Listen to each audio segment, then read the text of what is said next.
하면 봉사가 즐거워지는 전래 공부 갈곳 알전 갈곳 전래 학당입니다. 5월 네 번째 영상입니다. 이번 영상에서는 교재 28번 성체 분배는 어떤 사람이 할 수 있는지 그리고 여자는 할 수 없는지 먼저 알아보겠습니다. 또 교재 29번 그리스도께서는 성체 안에만 현존하시는지도 알아보겠습니다. 교재 28번입니다. 우리 분당에서는 신부님과 저희 수녀들 둘 그리고 남성 평신도 몇 분이 함께 성체 분배를 하고 있습니다. 성체 분배를 할 수 있는 사람에 관해서 이번 영상에서 정리해 보도록 하겠습니다. 성체 분배자는 정규적인 성체 분배자와 비정규적인 성체 분배자로 구분합니다. 교회법 제910조 1항에서는 정규적인 성체 분배자로 주교, 사제, 부제를 명시하고 있습니다. 그러나 지금은 비정규적인 성체 분배자로 수도자와 평신도도 성체 분배를 할 수 있습니다. 비정규적인 성체 분배자들이 성체 분배를 하기 위해서는 조건이 있습니다. 즉, 소정의 교육을 받고 소속 교구장으로부터 임명을 받은 봉사자여야만 합니다. 사진에서 보는 것처럼 수도자들과 평신도가 성체 분배 교육을 받고 수료증을 받으면서 성체 분배권을 수여받는 장면을 볼 수 있습니다. 이처럼 각 교구에서는 성체 분배 교육을 하고 있습니다. 그런데 이들에게는 비정규 성체 분배자라는 명칭이 붙어 있는데요. 이유는 이들의 성체 분배권이 보조적이고 예외적이기 때문입니다. 성체 신비 공경에 관한 훈령, 성체의 신비 제31항에는 사제와 부제는 영성체를 청하는 교우들에게 성체를 분배해야 하는 의무가 있다고 명시하고 있습니다.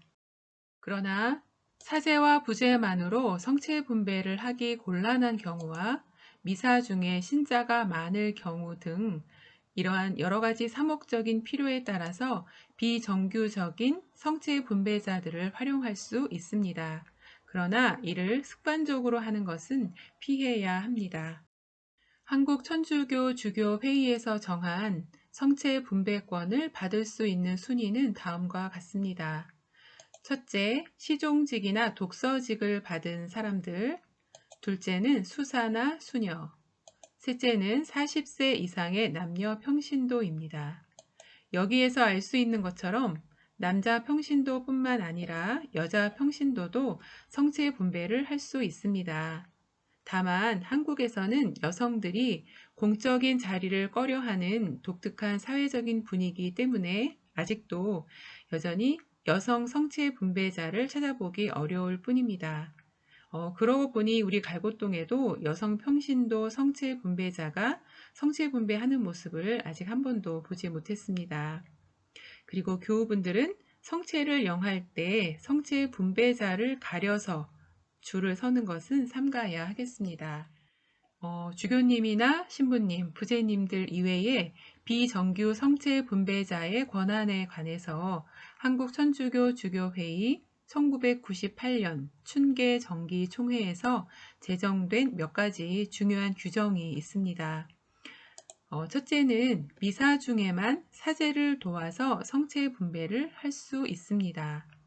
두 번째, 미사 밖이나 예를 들어서 공소나 병원 등에서 성체 분배가 필요할 때에는 따로 교구 직권자로부터 명시적인 허가를 받아야 합니다.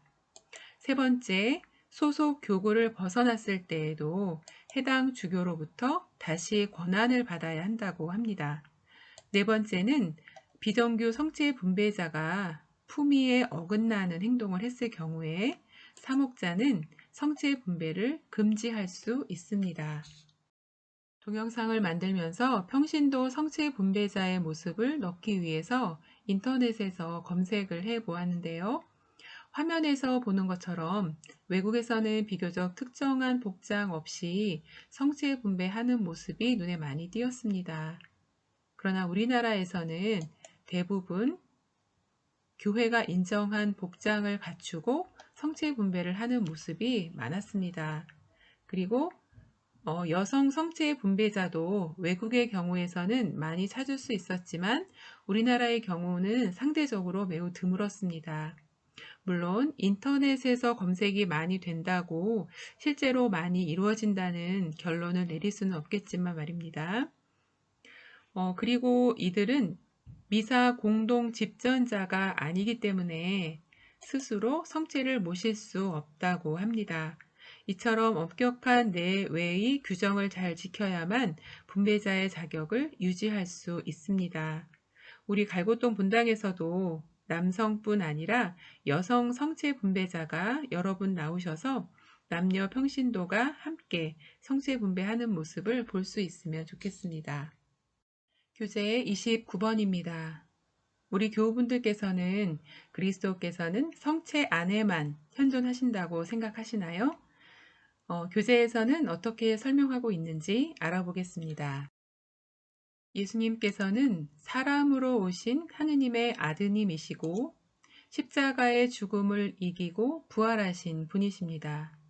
그리고 하느님의 오른쪽에 앉으셔서 우리를 위해 간구해 주시는 그리스도 예수님이십니다. 이런 예수님께서는 여러 가지 방식으로 교회에 현존하십니다. 무엇보다도 예수님께서는 가장 탁월한 방식으로 성체의 형상 안에 현존하십니다. 그러면 앞서 예수님께서는 여러 가지 방식으로 교회에 현존하신다고 했는데요. 그 내용을 구체적으로 알아보겠습니다. 그리스도께서는 화면에 보는 것처럼 두 사람이나 세 사람이라도 내 이름으로 모인 곳에는 나도 함께 있겠다고 약속하셨습니다. 따라서 당신의 이름으로 모인 신자들의 집회 안에 그리고 신자들이 함께 기도할 때에 현존하십니다. 또한 그리스도께서는 교회 안에서 성경이 봉독될 때와 그 말씀에 대한 해설이 이루어지는 바로 그때에 당신 말씀 안에 현존하십니다. 또 예수님께서는 십자가상의 제사를 거행하고 말씀을 선포하는 사제의 인격 안에도 현존하십니다. 그뿐만 아니라 육체적으로나 정신적으로 어려운 사람들, 곧 가난한 사람들, 병자들, 감옥에 갇힌 사람들 안에도 현존하십니다. 미사 성제 때에 빵과 포도주가 축성됨으로써 우리 주 그리스도의 몸과 피의 실체로 변화된다는 것을 지난 영상에서 알아보았습니다. 따라서 그리스도께서는 성체의 형상 안에 가장 완전하게 그리고 실제적으로 현존하십니다. 에서 살펴본 의미에서 미사가 거행되고 감실이 모셔져 있는 성당과 경당은 성체 안에 실제로 현존해 계시는 그리스도를 흠숭하기에 가장 알맞은 장소라고 하겠습니다. 우리 본당에도 미사가 없는 조용한 시간에 성체 조배를 하러 오시는 교우분들이 계십니다. 차분하게 앉아서 성체 조배를 하는 뒷모습을 보면 예수님께서 저 영혼을 얼마나 반기실까, 그리고 기도하는 저 영혼에게 얼마나 위로받으실까 하는 잔잔한 감동으로 숙연해지곤 합니다. 코로나의 유행으로 우리 신앙생활도 새로운 국면을 맞이했습니다. 한 분 한 분 신앙이 깊어지고 단단해지는 시간을 지내시길 기도하겠습니다. 이번 영상에서는 성체 분배는 주교와 사제, 부제뿐만 아니라 남녀 평신도도 할 수 있다는 것을 알게 되었습니다. 또 그리스도께서는 가장 탁월한 방식으로 성체 안에 현존하실 뿐만 아니라 다양한 방식으로 이 세상에 현존하신다는 것도 알게 되었습니다. 그리스도의 현존을 아름답게 표현한 성 패트릭의 기도로 이번 영상을 마치겠습니다. 그리스도께서는 나와 함께 계시고 내 안에 계시며 그리스도께서는 내 뒤에 계시고 내 앞에 계시며 그리스도께서는 내 옆에 계시고 나를 사로잡으시며 그리스도께서는 나를 위로하시고 회복시키시며 그리스도께서는 내 아래에 계시고 내 위에 계시며 그리스도께서는 고요함 중에 계시고 위험 중에 계시며 그리스도께서는 나를 사랑하는 모든 이의 마음 안에 계시며 그리스도께서는 친구와 낯선 이의 입에 계시옵소서. 성모님의 전고하심으로 코로나 바이러스로 고생하는 모든 곳에서 그리스도의 현존을 만날 수 있는 은총을 청합니다. 저는 다음 영상에서 뵙겠습니다.